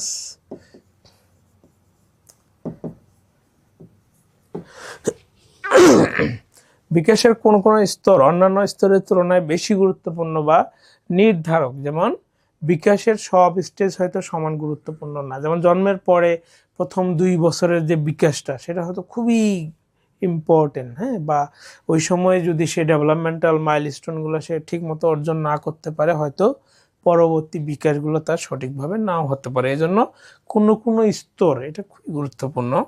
বিকাশমূলক প্রতিটি পর্যায়ে সামাজিক প্রত্যাশা রয়েছে। বিকাশের সাথে কিন্তু আমাদের যে সোশ্যাল এক্সপেকটেশন বা কালচারাল এক্সপেকটেশন, সেগুলো খুবই গুরুত্বপূর্ণ। সেটা হয়তো অলরেডি আলোচনায় এসেছে, তারপরও বলি যে একটা ধরেন অ্যাডাল্ট পর্যায়ে নিশ্চয়ই আমাদের সমাজ তার কাছ থেকে শিশু সুলভ আচরণ কি করে না, এক্সপেক্ট করে না, সেটার কথাই বলা হয়েছে। তো এই যে ইনফরমেশনগুলো, সেগুলো আমি নিয়েছি প্রফেসর নিহারঞ্জন সরকার যে স্যারের বইটা রয়েছে মনোবিজ্ঞান ও জীবন, সেখান থেকে আমি সংগ্রহ করেছি। তো এর বাইরে আমরা দেখব যে কি কি মেথড আসলে এই যে বিকাশ অধ্যয়নে বা বিকাশে ব্যবহার করা হয়ে থাকে। প্রথম রয়েছে এক্সপেরিমেন্টাল মেথড। এই মেথডগুলো সম্পর্কে আপনাদের হয়তো ধারণা আছে, তারপর আমি বলি যে এক্সপেরিমেন্টাল মেথড আমরা কি করি, একটি নিয়ন্ত্রিত পরিবেশে যে আমরা প্রভাবগুলো দেখি। হ্যাঁ, ইন্ডিপেন্ডেন্ট ভ্যারিয়েবল বা ডিপেন্ডেন্ট ভ্যারিয়েবল নেওয়ার পরে আমরা একটা কি কন্ট্রোল পরিবেশে সেই ইয়েগুলো ইফেক্টগুলো দেখি, সেটাতে এক্সপেরিমেন্টাল মেথড আমরা ডেভেলপমেন্ট স্টাডির ক্ষেত্রে ব্যবহার করে থাকি। ন্যাচারালিস্টিক অবজারভেশন হতে পারে, সেটা একটা ন্যাচারাল এনভায়রনমেন্টে আমরা তাকে অবজার্ভ করতে পারি যে তার বিকাশটা কেমন হচ্ছে।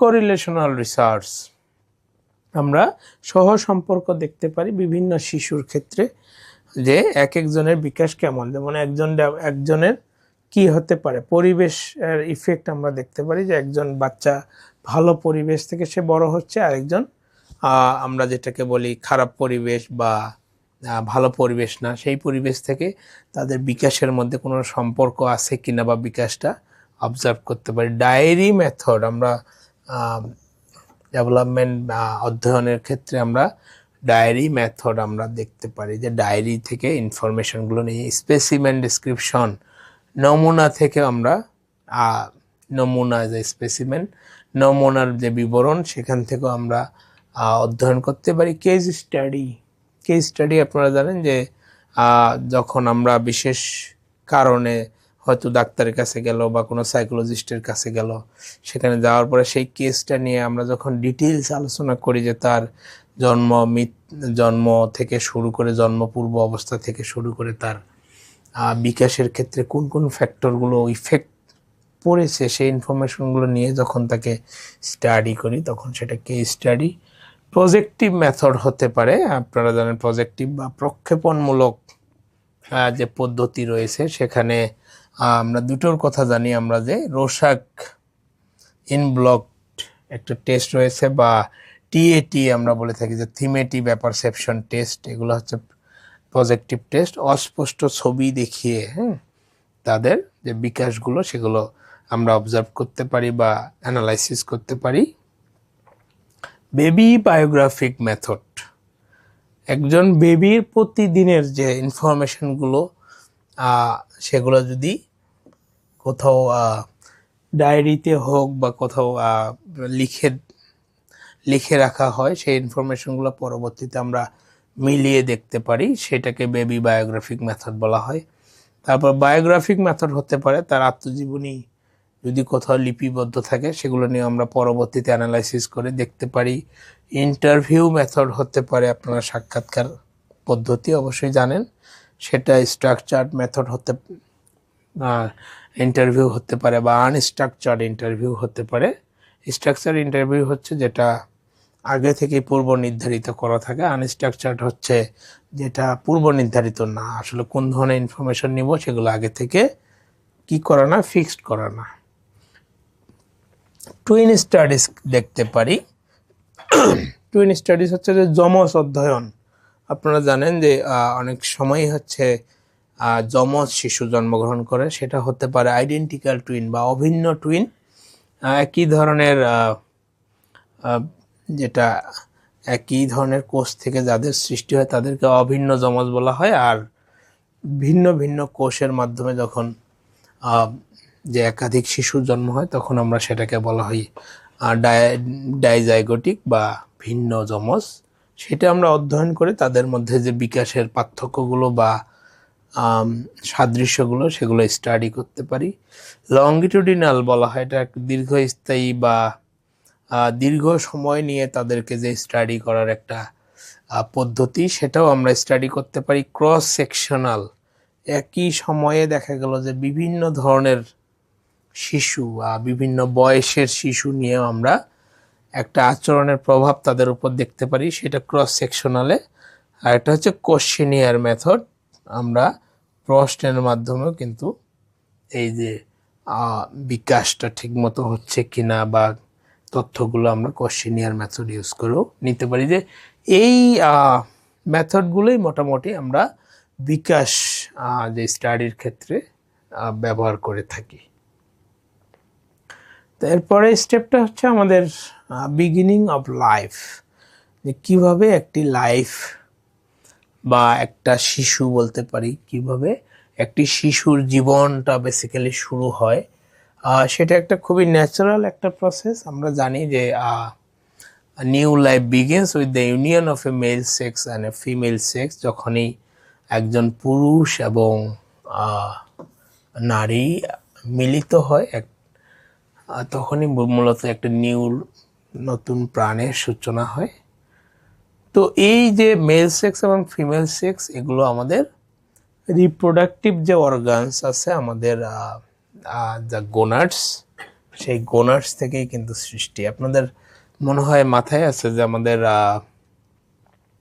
আমাদের যে গ্রন্থিগুলো রয়েছে বিভিন্ন ধরনের, তার মধ্যে কিন্তু গোনাডস একটা, বা এটাকে আমরা বলি যৌন গ্রন্থি। আপনাদের মনে হয় মনে আছে, আমরা আগের ক্লাসে এগুলো আলোচনা করেছি।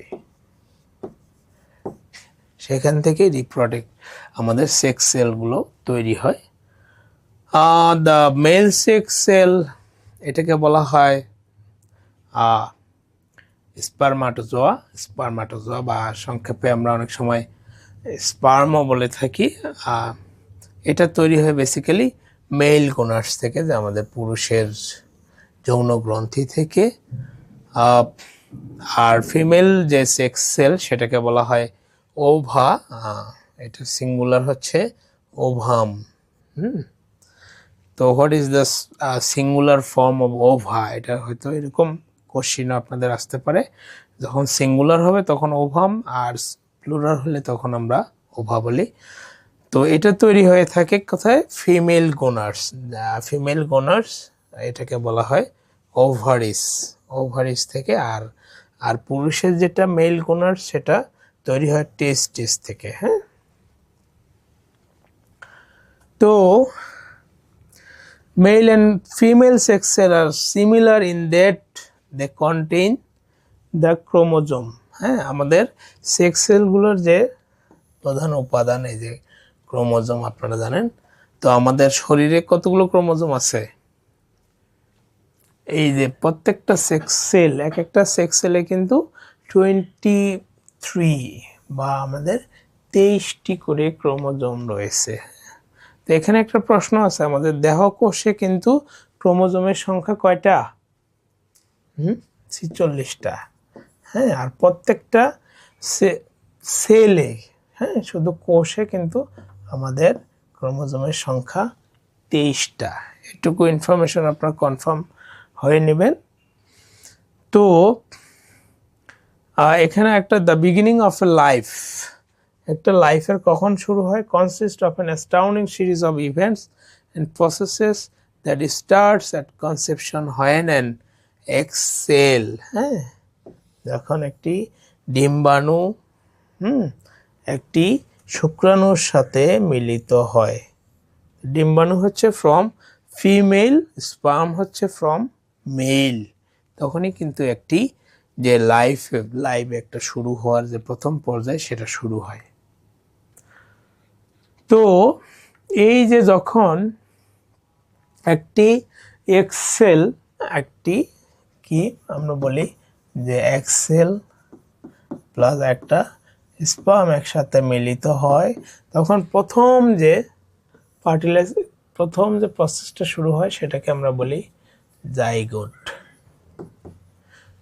Begins to grow very rapidly, সেটা ফার্টিলাইজ হওয়ার পরে কিন্তু র্যাপিডলি বৃদ্ধি হওয়া শুরু হয়। এই যে র্যাপিডলি বৃদ্ধি হয়, সেলগুলো বিভাজন হয়, বিভাজন প্রক্রিয়াটাকে কি বলা হয়? এটাকে বলা হয় মাইটোসিস। এই প্রক্রিয়াটাকে বলা হয় মাইটোসিস। তো এই মাইটোসিস প্রক্রিয়ায় সেলগুলো কিন্তু মাল্টিপল আকারে বৃদ্ধি পাওয়া শুরু হয়। মাল্টিপল, প্রথমে একটা সেল থেকে দুইটা হয়, দুইটা থেকে চারটা হয়, চারটা থেকে আটটা হয়, আটটা থেকে 16টা হয়। এভাবে সেলগুলো কি হয়? বাড়তেই থাকে, দ্বিগুণ হতে থাকে। হ্যাঁ, by the end of the first month this life measures about 5 millimeter, হ্যাঁ, প্রায় 1 ইঞ্চির 4 ভাগের 1 ভাগ, and consist of millions of cell। এক মাসের মধ্যেই সেই জাইগোটটার পরিমাণ কি হয়? 5 মিলিমিটার। ইনফরমেশনগুলো আপনারা মাথায় রাখবেন। এবং তখন এই যে দুইটা থেকে চারটা, চারটা থেকে 16টা, এভাবে প্রায় মিলিয়ন সেলস হয়ে যায় 1 মাসের মধ্যে। The female reproductive system consists of 7 basic structure, যেটা হচ্ছে যে ফিমেল এবং মেল রিপ্রোডাক্টিভ সিস্টেমে 7টা করে বেসিক স্ট্রাকচার রয়েছে। এটা আপনারা মাথায় রাখবেন। কয়টা করে? 7টা করে। তো এখানে এর মধ্যে থাকে 2টা ওভারি থাকে, 2টা ফ্যালোপিয়ান টিউবস থাকে, একটি ইউটেরাস, একটি সার্ভিক্স, এবং সর্বশেষ একটাকে আমরা বলি ভ্যাজাইনা। সেম হচ্ছে মেল রিপ্রোডাক্টিভ সিস্টেম, এটা তো হচ্ছে 7 বেসিক স্ট্রাকচার। আপনারা রিপ্রোডাক্টিভ সিস্টেমের যে ডায়াগ্রামগুলো আছে, ছবিগুলো দেখলেই আপনারা ক্লিয়ার হবেন। তো সেম মেল রিপ্রোডাক্টিভ সিস্টেমে 2টো টেস্টিস আছে, 2টো ভাস ডিফারেন্স ডাক্টস আছে, হ্যাঁ, একটা হচ্ছে সেমিনাল ভেসিকলস রয়েছে এবং ইজাকুলেটরি ডাক্ট, আর একটা হচ্ছে ইউরেথ্রা। তো এই 7টা করে রিপ্রোডাক্টিভ সিস্টেমের যে বেসিক কম্পোনেন্ট রয়েছে। তো এখানে একটু বলি যে ভ্রূণ সৃষ্টির সময় পিতার যে স্পার্ম বা শুক্রকীট থেকে 23টি এবং মায়ের ডিম্বাণু থেকে 23টি, এই 23টি মিলে কয়টি হয়?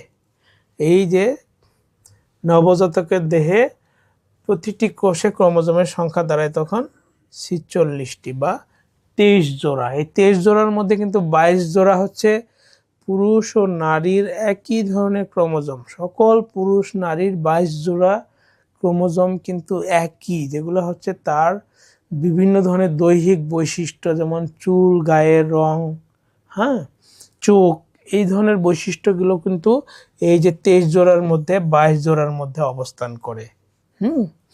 তো এই যে একই রকম ক্রোমোজোম, এদেরকে সমরূপী ক্রোমোজোম বা অটোজোম বলা হয়।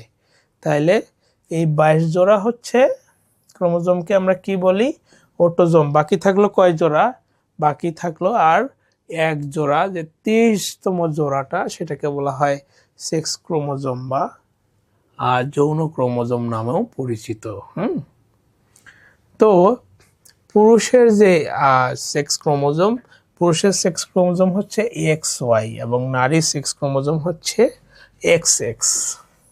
তো এখন প্রশ্ন আসতে পারে যে কখন ছেলে এবং কখন মেয়ে হয়?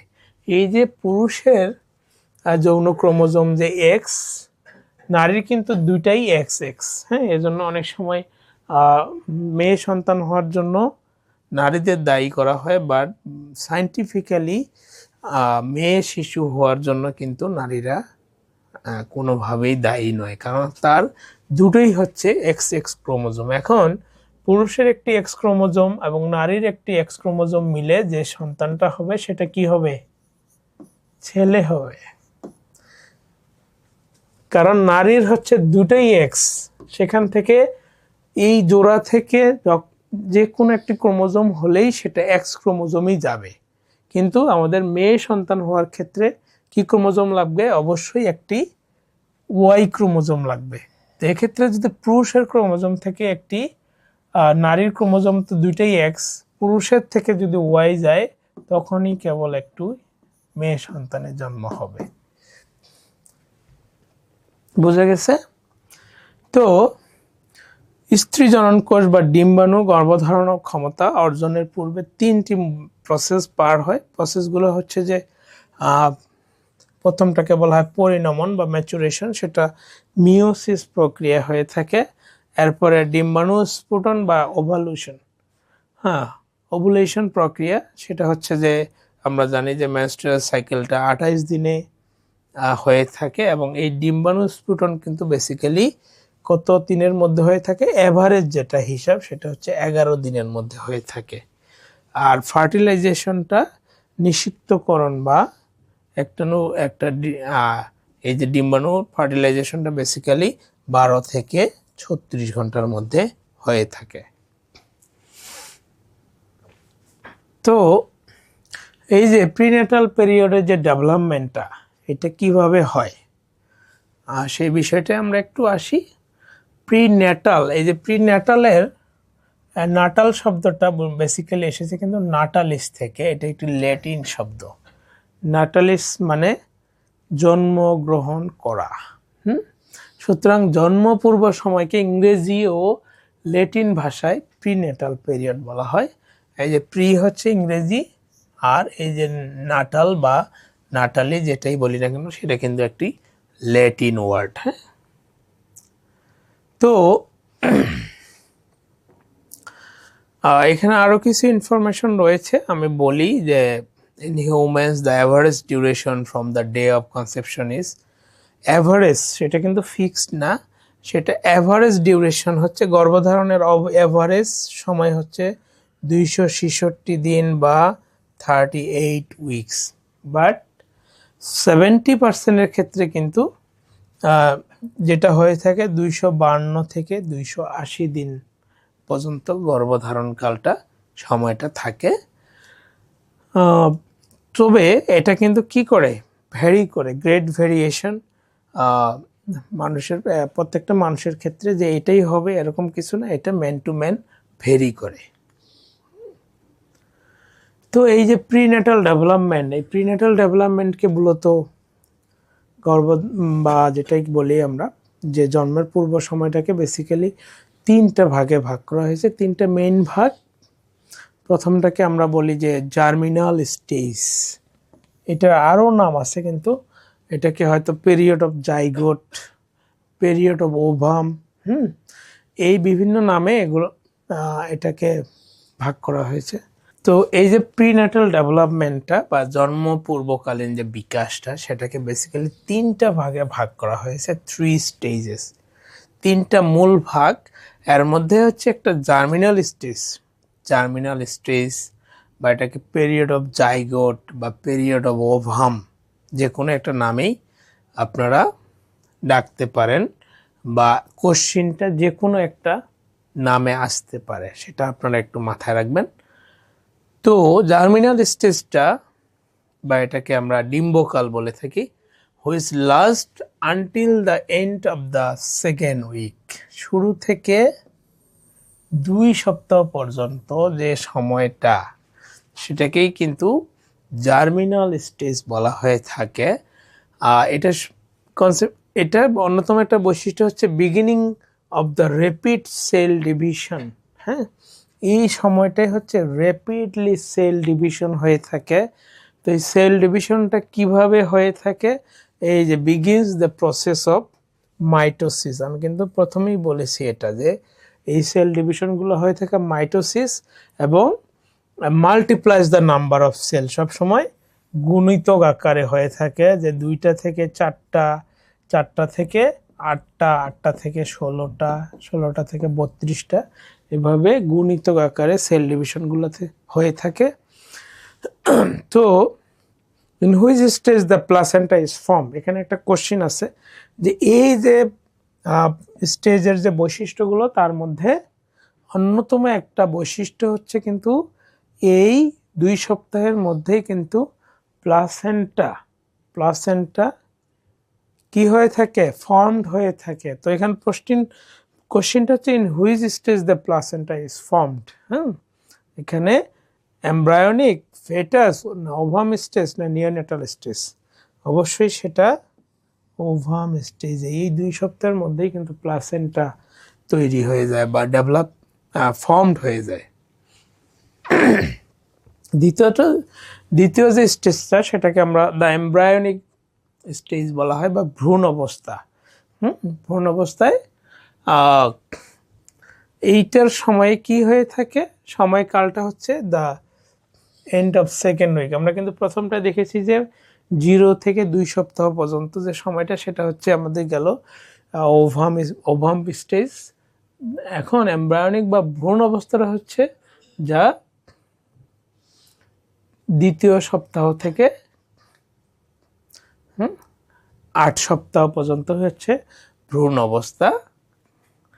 তো এই ভ্রূণ অবস্থায় কি হয়, এই যে স্ট্রাকচার, একজন নবজাতকের কিন্তু all major organs takes place, already তার মেজর যেসব অর্গান, সেগুলো কিন্তু অলরেডি ফর্ম করা শুরু করে দেয়।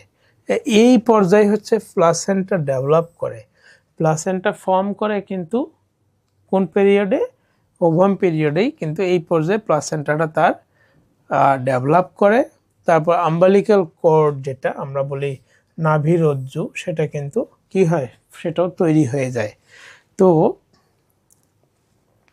এই আম্বালিক্যাল কর্ডের কাজ কি, সেটা কিন্তু প্লাসেন্টায় যে ব্লাড বা আমাদের মায়ের শরীর থেকে খাবার, বর্জ্য ব্যবস্থাপনা, সবকিছু কিন্তু এই যে আম্বালিক্যাল কর্ড বা নাভিরজ্জুর মাধ্যমেই বাচ্চা করে থাকে। তো এই পর্যায়ে হচ্ছে 3 ধরনের লেয়ার তৈরি হয়। এমব্রায়োনিক স্টেজে 3 ধরনের লেয়ার অলরেডি তৈরি হয়। সেগুলো হচ্ছে দ্য এক্টোডার্ম, বহিস্তর। হ্যাঁ, বহিস্তর বলতে কি বোঝায়, একজন বাচ্চার বাইরের যেসব আছে আমাদের শরীরের অংশ, যেমন চুল, নখ, দাঁত, এসব কিন্তু এক্টোডার্ম বা বহিস্তর পর্যায়ে ডেভেলপমেন্টটা হয়ে থাকে। তারপর মেসোডার্ম, মধ্যবর্তী স্তরে যেসব ডেভেলপমেন্ট, সেগুলো হয়ে থাকে। আর হচ্ছে একটা অ্যান্ডোডার্ম। মধ্যবর্তী স্তর বলতে বিভিন্ন ধরনের পেশিগুলো তৈরি হয়। আর অ্যান্ডোডার্ম বা অন্তঃস্তরের ক্ষেত্রে যেমন তার ব্রেইন, হার্ট, শরীরের যেসব গুরুত্বপূর্ণ অঙ্গ, সেগুলো কিন্তু এই যে অন্তঃস্তর বা অ্যান্ডোডার্মে তৈরি হয়। এগুলো সব এমব্রায়োনিক স্টেজ বা ভ্রূণ অবস্থায় কিন্তু তৈরি হয়ে যায়। এই যে দেখেন অ্যাক্টোডার্ম, হ্যাঁ, অ্যাক্টোডার্মের ক্ষেত্রে ব্রেইন, স্পাইনাল কর্ড। মেসোডার্মের ক্ষেত্রে তার মাসল, যে স্কেলেটন, কঙ্কাল, আমাদের যে ব্লাড ভেসেলগুলো আমাদের শরীরে। আর এন্ডোডার্মের ক্ষেত্রে তার লাংস, অভ্যন্তরীণ যেগুলো, লাংস, লিভার, তারপর তার ডাইজেস্টিভ সিস্টেম, এগুলো ডেভেলপ করা হচ্ছে এন্ডোডার্মে। তো by the end of this stage, the embryo's tiny heart begins pumping. এই এমব্রায়োনিক স্টেজেই কিন্তু বাচ্চার কি হয়, হার্ট বিট শুরু হয়ে যায়। তার হচ্ছে শরীরে রক্ত চলাচল শুরু হয়ে যায়। তার ব্রেইন, লিভার, কিডনি, এগুলো কিন্তু গঠন হয়ে যায় আর কি।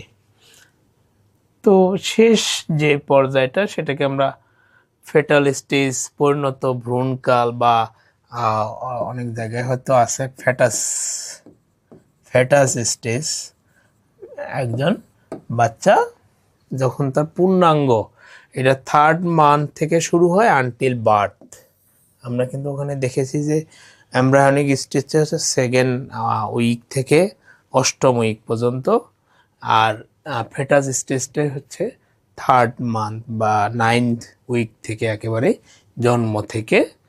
তো এখানে beginning of the organs and muscle functioning, এই স্টেজে তার শরীরের যে যত অর্গান আছে এবং যার শরীরের নড়াচড়া বা মাসল ফাংশনিং সব কিছুই কিন্তু এই স্টেজে কি করে ডেভেলপ করে দেয় বা শুরু করে দেয় তাদের অ্যাক্টিভিটিস।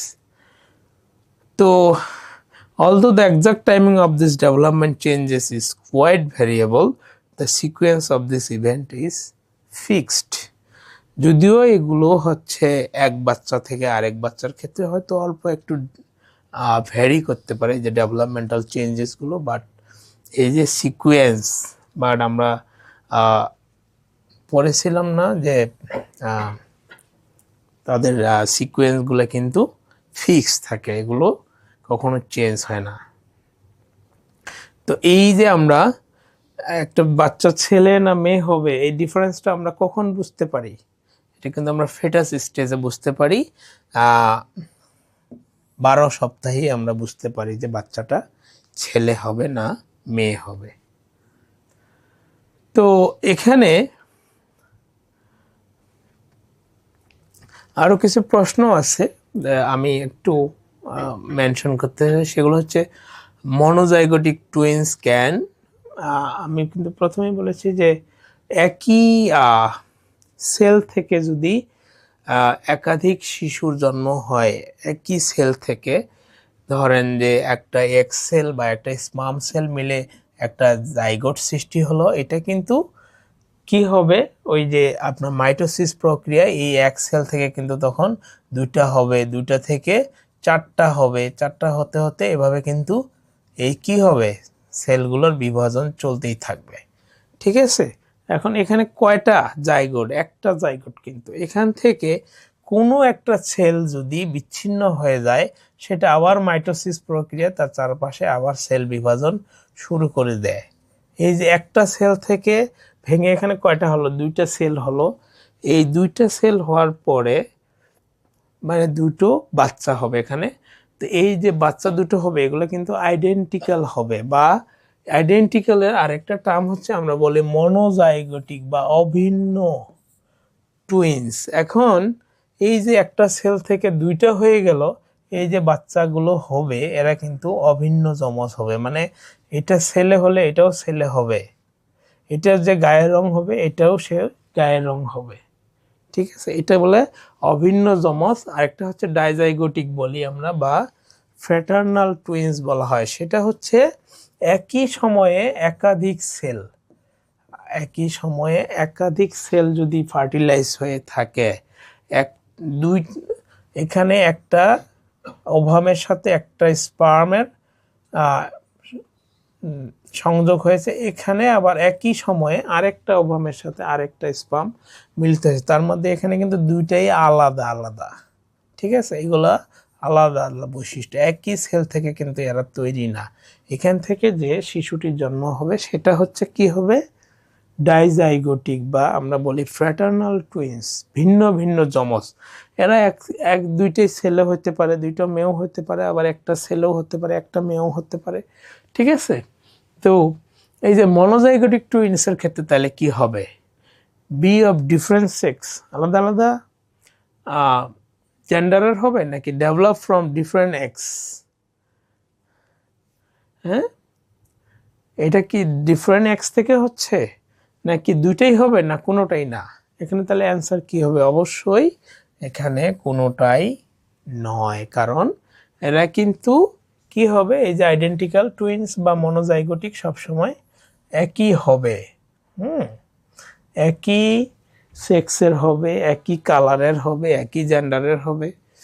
তো এখানে অ্যান্সার হবে নিদার, মানে এখানে কোনোটাই অ্যান্সার নাই। In the mitosis process cell divisions কি হয়, মাইটোসিস প্রক্রিয়া সেল ডিভিশন কি হয়, মাল্টিপ্লাই হয়, এডিশন হয়, সাবট্রাকশন হয়, ডিভিশন হয়। এটা অ্যান্সার অনেকবারই বলা হয়েছে, সেটা কিন্তু সেলগুলো কি হয়, মাল্টিপ্লাই আকারে বাড়তে থাকে। An important time in fetal development, fetus পিরিয়ডের একটা খুবই গুরুত্বপূর্ণ সময় হচ্ছে কোন সপ্তাহ, কোন সপ্তাহের মধ্যে, এটা 28, 27, 26 না 25? এটা কারেক্ট অ্যান্সার হচ্ছে 28 উইকস। তো আমরা শেষের দিকেই চলে এসেছি। তারপর আরেকটু আমরা দেখি যে ফ্যাক্টরস অ্যাফেক্টিং প্রিনেটাল ডেভেলপমেন্ট, জন্মপূর্ব পর্যায়ে আসলে কোন কোন ফ্যাক্টরগুলো খুবই গুরুত্বপূর্ণ ভূমিকা পালন করে বা এফেক্ট ফেলে জন্মপূর্ব বিকাশে। যেমন বংশগতির একটা কিন্তু গুরুত্বপূর্ণ প্রভাব রয়েছে, যেমন এই সময়ে ডাউন সিনড্রোম রোগ হতে পারে। যদি ফ্যামিলিতে কারো জেনেটিক্যালি ডাউন সিনড্রোম রোগ থাকে তাহলে ওই বাচ্চার ডাউন সিনড্রোম হওয়ার সম্ভাবনা থাকে। এটা আপনারা জানেন যে ডাউন সিনড্রোম হচ্ছে একটা ক্রোমোজোমাল ডিজিজ। এটা হচ্ছে 21 নাম্বার যে ক্রোমোজোম, 21 নাম্বার জোড়ার যে ক্রোমোজোমটা আছে সেখানে যদি একটা ক্রোমোজোম বেশি থাকে বলতে আমি বলেছি আমাদের পুরুষের শরীরে ক্রোমোজোম কি XX, পুরুষের শরীরে ক্রোমোজোম হচ্ছে XY আর নারীর শরীরে হচ্ছে XX। এখানে 21 নাম্বার জোড়ায় একটা ক্রোমোজোম বেশি থাকে, যেমন পুরুষের ক্ষেত্রে কি হবে, 2টা X এর বদলে 3টা X হয়ে যায়। নারীর ক্ষেত্রে হয়তো XXY হতে পারে, আবার সেটা XYYও হতে পারে। এই ধরনের অবস্থা থাকলে তখন তার ডাউন সিনড্রোম হওয়ার সম্ভাবনাটা বেশি থাকে। হিমোফিলিয়া, এটা রক্তজনিত একটি রোগ, হিমোফিলিয়া হতে পারে। ফেনিলকিটোনিউরিয়া হতে পারে। আর RH উপাদানের একটা অসঙ্গতি থাকলেও কিন্তু জেনেটিক্যাল ইফেক্ট পড়বে বা বাচ্চার কি হতে পারে, জেনেটিক্যাল সমস্যা হতে পারে বা যে কোনো। এক্ষেত্রে সব থেকে বেশি হয়ে থাকে যদি পিতার RH পজিটিভ হয়, মায়ের যদি RH নেগেটিভ হয়, সেক্ষেত্রে সন্তান কি হবে, সন্তান RH পজিটিভ হওয়ার সম্ভাবনা বেশি থাকে। এবং সেই ক্ষেত্রে হলো এই যে RH উপাদানের অসঙ্গতি হতে পারে, তার ব্লাডের মধ্যে তখন বিভিন্ন ধরনের ডিজিজ হতে পারে। আবার হরমোনাল অনেক কারণেও সেটা আমাদের প্রিনেটাল ফ্যাক্টরসকে, প্রিনেটাল ডেভেলপমেন্টকে অনেক ইফেক্ট ফেলতে পারে। জন্মপূর্ব বিকাশে পরিবেশেরও কিন্তু একটা গুরুত্বপূর্ণ প্রভাব রয়েছে, যেমন খাদ্য ও পুষ্টি। এই মা গর্ভকালীন সময়ে যদি ঠিকমতো খাবার না পায় বা পুষ্টির অভাব হয় তখন কিন্তু সেই বাচ্চার কি হতে পারে, সেই বাচ্চা সুস্থ স্বাভাবিক নাও হতে পারে বা স্বাভাবিক বাচ্চা নাও হতে পারে। মায়ের কর্ম পরিবেশ, অনেক কর্ম আছে যেখানে অনেক স্ট্রেসফুল জব করতে হয়, বিশেষ করে বাংলাদেশে গার্মেন্টস সেক্টর বা অনেক ইন্ডাস্ট্রি আছে, কেমিক্যাল ইন্ডাস্ট্রি। সেই পরিবেশগুলোই মা যদি কাজ করে দেন সেটা কিন্তু বাচ্চার উপর বা প্রিনেটাল ডেভেলপমেন্টের ক্ষেত্রে মারাত্মক প্রভাব ফেলতে পারে। ওষুধ, অনেক ওষুধ আছে, যেমন মায়েরা গর্ভধারণের আগে অনেক ওষুধ খেয়ে থাকে, সেটার ওষুধের প্রভাবে কিন্তু অনেক বাচ্চার সমস্যা হয়। ধূমপান, তারপরে মদ্যপান, এইসব ফ্যাক্টর প্রিনেটাল ডেভেলপমেন্টকে ব্যাপকভাবে প্রভাবিত করে। এক্স-রে এবং রেডিয়েশন, আমরা জানি যে ঘন ঘন এক্স-রে করলেও কিন্তু বাচ্চার উপরে অনেক ইফেক্ট পড়ে। এবং আপনারা জানেন যে রেডিয়েশন, বিশেষত দ্বিতীয় বিশ্বযুদ্ধে যে জাপানে পারমাণবিক বোমা হামলা চালানো হয়, সেই এলাকায় মায়েরা যেসব গর্ভধারণ করেন তাদের বাচ্চার ক্ষেত্রে কিন্তু প্রচুর সমস্যা দেখা দেয়। তাদের বুদ্ধিজনিত সমস্যা দেখা দেয়, তাদের ডেভেলপমেন্টাল জনিত সমস্যা দেখা দেয়। তো এগুলো প্রিনেটাল ডেভেলপমেন্টের ক্ষেত্রে মারাত্মকভাবে প্রভাব বিস্তার করে। এরপরেও কিন্তু আরও কিছু বিষয় আছে, যে মায়ের স্বাস্থ্য, আমি বলেছি যে মায়ের স্বাস্থ্য একটা গুরুত্বপূর্ণ বিষয়, যে কোন বয়সে আসলে মা গর্ভধারণ করলে সেই বাচ্চাটা সুস্থ স্বাভাবিক হওয়ার সম্ভাবনা রয়েছে। অ্যাভারেজে 25 থেকে 35 হলো গর্ভধারণের সবচেয়ে উৎকৃষ্ট সময়। এই সময়ের বাহিরে ধরেন 35-এর বেশি বয়সী মায়েদের, বাচ্চাদের বিভিন্ন ধরনের শারীরিক সমস্যা বা ডেভেলপমেন্টের ক্ষেত্রে, বিকাশের ক্ষেত্রে অনেক সমস্যা হতে পারে। মায়ের বয়স সেটা বলেছি। মায়ের পুষ্টি একটা গুরুত্বপূর্ণ ফ্যাক্টর। মায়ের আবেগ, যেমন মা যদি অনেক স্ট্রেসফুল অবস্থায় থাকে গর্ভকালীন সময়, তার বাচ্চার উপর সেটা অনেক প্রভাব ফেলে। গর্ভে ভ্রূণের সংখ্যা, এখন দেখা গেল একসাথে মা যদি একাধিক বাচ্চা কনসিভ করে দেন কিন্তু সেটাও একটা বড় ধরনের ইফেক্ট পড়বে। প্যারিটি, প্যারিটি হচ্ছে যে একজন মা ঠিক কতবার গর্ভধারণ করেছেন, ওই সংখ্যাটা একটা গুরুত্বপূর্ণ ব্যাপার। ধরেন যে একাধিক সন্তান, যখন যত বেশি সন্তান উনি গর্ভধারণ করবেন, পরবর্তী সন্তানগুলো প্রিনেটাল ডেভেলপমেন্টের উপরে একটা গুরুত্বপূর্ণ প্রভাব পড়ে। তো এখানে আর কয়েকটা কোশ্চিন আছে আপনাদের জন্য। Evidence suggest that taking oral contraceptive pills after the conception increase the chance of chromosomal abnormalities, heart defects, obesity, নাকি প্রথম দুটো? এখানে কিন্তু আমরা জানি যে কন্ট্রাসেপটিভ পিলস বা জন্ম নিরোধক যেসব পিল আছে সেগুলো হচ্ছে বাচ্চার ক্রোমোজোনাল, এই যে যেমন ডাউন সিনড্রোম একটি ক্রোমোজোনাল অ্যাবনর্মালিটিস, এবং হার্ট ডিফেক্টস, হার্টের বিভিন্ন সমস্যা হওয়ার সম্ভাবনা বেশি থাকে। তাহলে অ্যান্সার হবে এখানে 1 এবং 2। X-rays have their worst effect on the growing baby dash after conception. X-ray যে রেডিয়েশন ইফেক্ট, এটা কোন সময় সব থেকে বেশি হয়? এটা হচ্ছে ইন দ্য ফার্স্ট 6 উইক, প্রথম 6 সপ্তাহে যত বেশি এক্স-রে বা আলট্রাসোনো যেটাই বলি না কেন ইউজ করা হয়, তাহলে সেই বেবির উপরে অনেক ধরনের ইফেক্ট পড়ে। তারপর আমরা এসেছি বার্থ প্রসেস, জন্ম প্রক্রিয়া কি? এটা হচ্ছে কিভাবে একজন বাচ্চার জন্ম হয়। হ্যাঁ, এই যে প্রক্রিয়াটা সেটাকেই বেসিক্যালি বলা হয় জন্ম প্রক্রিয়া। তো এই জন্ম প্রক্রিয়া যদি সেটা প্রথম বাচ্চা হয়, প্রথম বাচ্চার ক্ষেত্রে প্রসবকালীন যে ব্যথা সেটা হচ্ছে অ্যাভারেজে 14 ঘন্টা, এবং এর পরবর্তী সন্তানদের ক্ষেত্রে সেটা 6 ঘন্টা কম, বা সেটা অ্যাভারেজে 8 আওয়ার্স হয়ে থাকে। তো জন্মের 3-4 সপ্তাহ আগেই কিন্তু বাচ্চা মায়ের শরীরের নিচের দিকে তার মাথাটা জন্ম হওয়ার যে প্রক্রিয়া শুরু হয় এবং মাথাটা নিচের দিকে নেমে যায়, এই যে প্রক্রিয়াটাকে সেটাকে বলা হয় লাইটেনিং। হ্যাঁ, লাইটেনিং বলা হয়। তো বেসিক্যালি এই যে জন্ম প্রক্রিয়া সেটাকে 3 ভাগে ভাগ করা হয়েছে। লেবার প্রসেসটাকে, এটাকে 3 ভাগে ভাগ করা হয়েছে।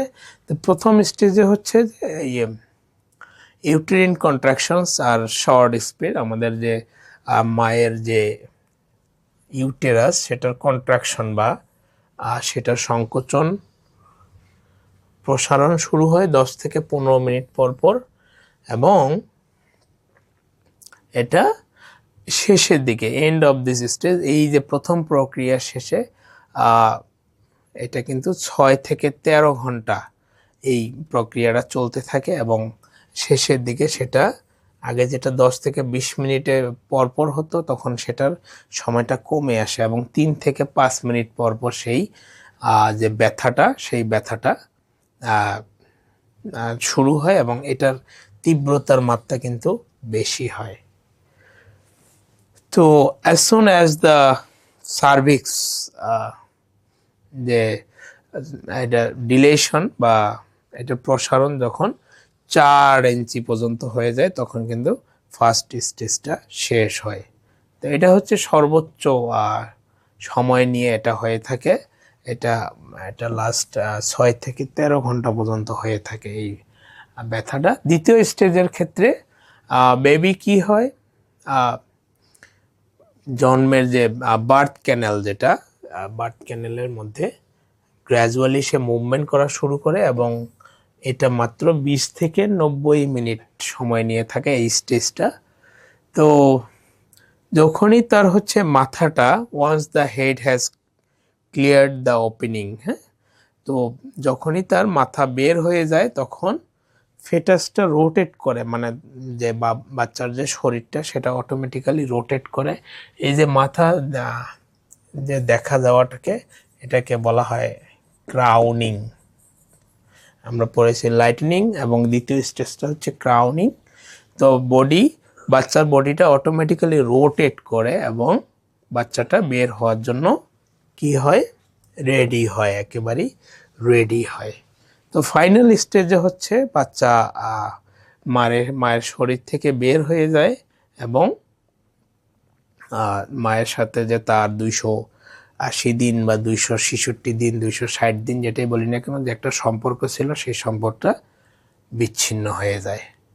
তো এখানে আপনাদের জন্য কয়েকটা এমসিকিউ রয়েছে। The labour process is divided into, labour প্রসেসটা কয় ভাগে ভাগ করা হয়েছে? বেসিক্যালি আমরা দেখেছি যে 3টা স্টেজে ভাগ করা হয়েছে। তো এখানে how many bases are in a DNA, আমরা জানি যে ক্রোমোজোমের মূল উপাদান হচ্ছে ডিএনএ, ডিএনএর ভিতরে কিন্তু আরএনএ থাকে। তো কতগুলো বেসিস রয়েছে ডিএনএর ক্ষেত্রে? 4টা বেসিস রয়েছে। Which elements is absent in RNA that has DNA, ডিএনএর কোন উপাদানটা আরএনএতে নাই? আরএনএরও 4টাই উপাদান বেসিস, কিন্তু একটা উপাদান হচ্ছে আলাদা, সেটা হচ্ছে থাইমিন। হ্যাঁ, থাইমিন উপাদানটা ডিএনএতে আছে বাট আরএনএতে নাই। তো বার্থ, টাইপস অফ বার্থ, আমরা দেখেছি যে টাইপস অফ বার্থ যে জন্মদান প্রক্রিয়াটা, সেটা কিন্তু একভাবেই হয় না, সেটা অনেকভাবেই হয়ে থাকে। তো প্রথম যেটা হচ্ছে ন্যাচারাল প্রসেস, যেটা হচ্ছে বাচ্চার মাথা প্রথমে বের হওয়া, যেটাকে আমরা বলে থাকি ন্যাচারাল প্রসেস, সেটাই খুবই কমন এবং ওইভাবেই সব থেকে বেশি বাচ্চা জন্মগ্রহণ করে থাকে এবং বিভিন্ন গবেষণায় দেখা গেছে সেটা হচ্ছে প্রায় 86%। ব্রিজ পজিশন, আমরা যেটা স্বাভাবিক প্রক্রিয়া বলে থাকি যে মাথা আগে বের হয়, কিন্তু অনেক সময় বাচ্চা উল্টো হয়ে থাকে, যে আগে পা বের হয় পরে মাথা বের হয়, যেটাকে বলা হয় ব্রিজ বার্থ বা পশ্চাৎ দিক থেকে জন্ম। এটা মাত্র 3%। তো এটার ক্ষেত্রে দেখা গেল অনেক সময় ন্যাচারাল যে বার্থ সেটা সম্ভব হয় না, সেজন্য আমাদের কি করতে হয়? সিজারিয়ান সেকশনে যেতে হয় বা সিজারিয়ান বার্থে যেতে হয়। ট্রান্সভার্স বার্থ, বাচ্চা হচ্ছে লম্বালম্বিভাবে থাকে না, বাচ্চা আড়াআড়িভাবে থাকে, সেটাকে বলা হয় ট্রান্সবার্থ। অনেক সময় সেটা ডক্টররা মেডিকেশন বা ইঞ্জেকশন দিয়ে ঠিক করার চেষ্টা করেন, তাকে ন্যাচারাল করার চেষ্টা করেন, বাট ম্যাক্সিমাম টাইমে ন্যাচারাল হয় না, তখন আবার তার সিজারিয়ান বার্থে যেতে হয়। 4th নম্বর হচ্ছে সিজারিয়ান বার্থ, যেটা আমরা জানি যে সিজারিয়ানের মাধ্যমে বাচ্চা বের করে আনা হয়। আর একটা প্রিসিপিটেটিং বা তাৎক্ষণিক জন্ম, আমরা অনেক সময় খবরে পাই যে বাসের মধ্যে, ট্রেনের মধ্যে বা বিভিন্ন জায়গায় হঠাৎ করে বাচ্চা জন্মগ্রহণ করে থাকে, সেইটাই হচ্ছে, এবং তার জন্মদান যে প্রক্রিয়া সেখানে কোনো প্রস্তুতি থাকে না, সেটাকেই বলা হয় প্রিসিপিটেটিং বার্থ বা তাৎক্ষণিক জন্ম। তবে এসব জন্মের ক্ষেত্রে হয়তো কিছু কমপ্লেক্সিটি বা ডিফিকাল্টিস হয়ে থাকে। তো বার্থ ইফেক্টগুলো কি হতে পারে? বার্থ ইফেক্টের মধ্যে তার ফিজিক্যাল যে কমপ্লিকেশন হতে পারে, যেমন আমরা 3টা যে বিভিন্ন ধরনের বার্থ প্রক্রিয়া দেখলাম, ন্যাচারাল বার্থের ক্ষেত্রে হয়তো ইফেক্টগুলো কম, বাট অন্য যে বার্থগুলো আমরা দেখলাম যে ব্রিজ পজিশন বা ট্রান্সভার্স বা সিজারিয়ান বার্থ, এসবের ক্ষেত্রে কিন্তু অনেক সময় অনেক ধরনের কমপ্লেক্সিটি হয়ে থাকে। কি কমপ্লিকেশনস হতে পারে? তার মধ্যে একটা হচ্ছে পোস্ট ম্যাচুরিটি, যদি নির্দিষ্ট সময়ের পরেও নির্দিষ্ট সময়ের মধ্যে বাচ্চা জন্মগ্রহণ না করে, দেখা গেল বাচ্চার জন্ম গ্রহণের ডেট পার হয়ে গেছে, সেক্ষেত্রে কিন্তু বাচ্চার কিছু ফিজিক্যাল কমপ্লিকেশন হতে পারে। প্রি ম্যাচুরিটি আবার অনেক সময় দেখা গেল বিভিন্ন কারণে, সেটা মেডিকেশন হোক, ফিজিক্যাল কন্ডিশন হোক বা যে কোনো কারণে, অনেক সময় বাচ্চা কিন্তু ম্যাচিউর হওয়ার আগেই জন্মগ্রহণ করে, সেক্ষেত্রে বাচ্চার অনেক ধরনের কমপ্লিকেশন হয় বা অক্সিজেন ডিফিসিয়েন্সি হতে পারে, তার কোনো অর্গান ঠিকমতো ডেভেলপ নাও করতে পারে, এগুলো হচ্ছে তার physical complications. Unfavourable prenatal, unfavourable prenatal environment, দেখা গেল বাচ্চা জন্মদানের পরে তার যে এনভায়রনমেন্টে রাখার কথা বা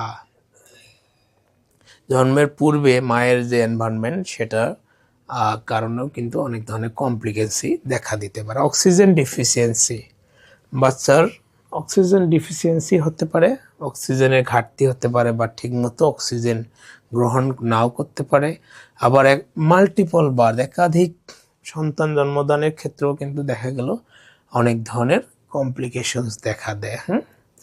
প্রিসিপিটেটিং লেবারের ক্ষেত্রে যেসব তাৎক্ষণিক, যে আমরা বার্থ পড়েছি যে তাৎক্ষণিক জন্মদানের ক্ষেত্রেও হয়তো বাচ্চা জন্মদানের জন্য যে পরিবেশ দরকার, যেসব যন্ত্রপাতি দরকার বা যেসব উপকরণ দরকার সেগুলোর বা যে সেবাটা দরকার সেটা হয়তো থাকে না, যার কারণে কিন্তু তার মধ্যে ফিজিক্যাল কমপ্লিকেশন দেখা দিতে পারে। আর এটা হচ্ছে মেডিকেশন। বার্থের সময় মায়ের বিভিন্ন ধরনের মেডিসিনের প্রয়োজন হতে পারে, যেগুলো হচ্ছে হয়তো ইনডিরেক্টলি বা ডিরেক্টলি বাচ্চার ক্ষতি করতে পারে বা নির্দিষ্ট অর্গানের উপর ইফেক্ট ফেলতে পারে।